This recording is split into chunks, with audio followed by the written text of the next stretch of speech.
Shalom, selamat pagi Bapak Ibu Saudara yang dikasihi Tuhan Yesus Kristus. Kembali kita berjumpa melalui renungan firman Tuhan yang akan kita baca dan dengarkan bersama hari ini.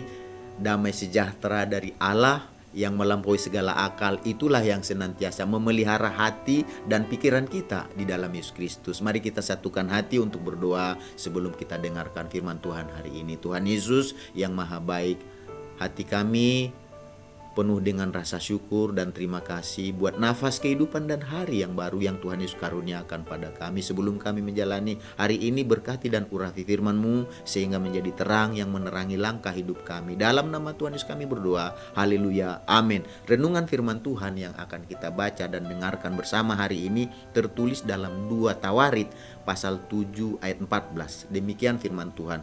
Dan umatku yang atasnya namaku disebut merendahkan diri, berdoa dan mencari wajahku, lalu berbalik dari jalan-jalannya yang jahat, maka aku akan mendengar dari sorga dan mengampuni dosa mereka serta memulihkan negeri mereka.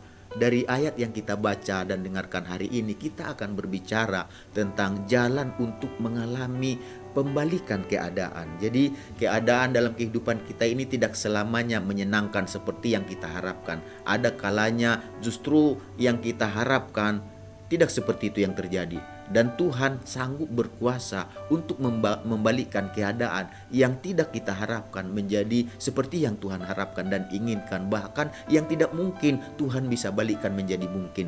Bahkan yang mustahil Tuhan bisa balikkan menjadi tidak mustahil bagi kita. Kalau Allah yang berkuasa, kalau Allah yang bertindak, kalau Allah yang bekerja di dalamnya. Jadi bagi Allah tidak ada yang tidak bisa baginya karena Dia maha kuasa. Dan Dia mau melakukan itu dalam kehidupan kita. Apa yang menurut kita tidak bisa dibalikkan, Tuhan bisa balikkan. Jadi seringkali sebagai dalam kehidupan kita berbagai kesulitan dan penderitaan hidup terjadi karena pemberontakan dan hidup yang menyimpang dari ketetapan Tuhan. Jadi itulah yang dialami oleh bangsa Israel. Hasil ladang mereka sangat mengecewakan, bahkan tidak menghasilkan panen seperti yang diharapkan karena diserang oleh berbagai jenis belalang dan hama yang lain.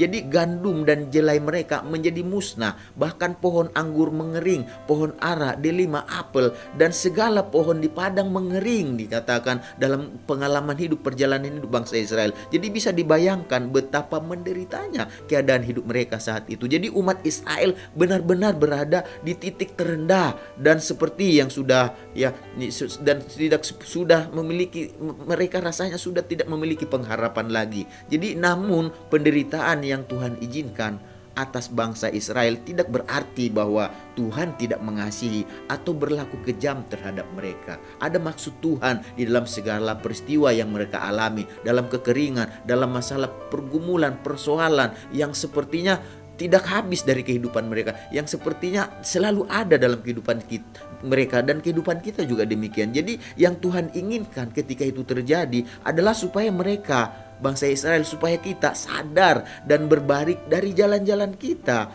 kepada jalan-jalannya Tuhan, daripada pengetahuan kita, kekuatan kita, kemampuan kita, kehebatan kita, pokoknya tentang kita kepada tentang Tuhan. Jadi ada masanya, ada saatnya Tuhan membiarkan semuanya terjadi supaya kita menyadari dan kita berbalik kepada Tuhan. Jadi ada banyak kisah di dalam Alkitab kalau kita menceritakan bagaimana Tuhan mengingat janji yang difirmankannya, seperti kepada Salomo dari ayat yang baru saja kita baca tadi hari ini. Jadi bagaimana ketika bangsa Israel dan juga Yehuda menyadari kesalahan mereka, mereka menyesali dan mereka berbalik mencari Tuhan, maka Tuhan yang kita puja dan mereka puja dan yang disembah dan yang dipercaya senantiasa akan mengampuni mereka dan mengampuni kita. Bahkan Dia akan nolong kita memulihkan keadaan kita, memulihkan keadaan bangsa Israel, bangsa Yehuda saat itu. Hingga apa yang terjadi, keadaan mereka berubah dari yang dulunya mengecewakan sekarang jadi menggembirakan. Jadi saat ini jika kita berpikir kita dalam kehidupan kita telah lelah, udah capek rasanya, udah enggak tahu berbuat apa-apa lagi kita rasanya dalam menanti janji Tuhan. Jadi jika kita memutuskan hendak melakukan dengan cara kita, dengan kekuatan kita, dengan hikmat kita, dengan kemampuan kita. Kita berpikir dengan cara yang lebih cepat, dengan cara yang lebih baik, atau dengan cara yang lebih memuaskan. Jadi justru itu kadang sekarang membuat kita terlena dalam keadaan serba nyaman, sehingga kita melupakan Tuhan. Ya, kita nggak ingat Tuhan, bahwa kita akhirnya apa yang terjadi karena kita semuanya dengan cara kita lupa bahwa kita telah menyimpang dari jalurnya Tuhan, bahwa kita sudah tidak berada di yang Tuhan inginkan, yang Tuhan mau lagi, karena kita sudah aku, mauku, keinginanku, akhirnya apa yang terjadi? Tanpa sadar kita sudah menyimpang dari jalan Tuhan, karena mungkin karena nyamannya itu, karena semuanya rasanya enak, semuanya tersedia, akhirnya apa yang terjadi? Kita yang tadinya berharap sama Tuhan, kita yang tadinya ada di jalan Tuhan, karena semuanya sudah mulai nyaman, akhirnya kita memulai jalan kita sendiri, kita melupakan jalan Tuhan, kita menyimpang dari jalan Tuhan, dan akhirnya terjadilah sesuatu yang tidak kita harapkan, yang tidak kita inginkan, yang mengecewakan dalam kehidupan kita. Dan Tuhan izinkan itu supaya apa? Supaya sama seperti bangsa Israel, ketika mereka berbalik kepada Tuhan, Tuhan membalikkan keadaan mereka. Jadi ingat bahwa ketika kita menyimpang dari Tuhan, dari jalan Tuhan, kita akan mengalami hal-hal yang berujung kepada penderitaan. Jadi kita tidak akan menjadi lebih baik, tetapi justru akan membawa kita pada berbagai-bagai masalah dan kesulitan. Oleh sebab itu, segeralah ambil saat ini keputusan untuk berbalik kepada Tuhan. Kita berbalik kepada Tuhan dan kita belajar untuk tetap setia kepada Tuhan yang adalah setia, dan Dia adalah Tuhan yang baik. Jadi kembali kepada tangan kasih dan anugerahnya, karena kasihnya, karena anugerahnya, Dia ingin kita kembali kepada Dia, dari jalan kita kepada jalannya. Jadi mari kita belajar dalam situasi dan kondisi apapun untuk tidak lagi akan berbalik dari arah Tuhan, tetapi tetaplah di arah Tuhan, di jalurnya Tuhan, di kehendaknya Tuhan, di keinginannya Tuhan. Maka Tuhan pun akan mengubahkan dan membalikkan keadaan kita yang tidak baik.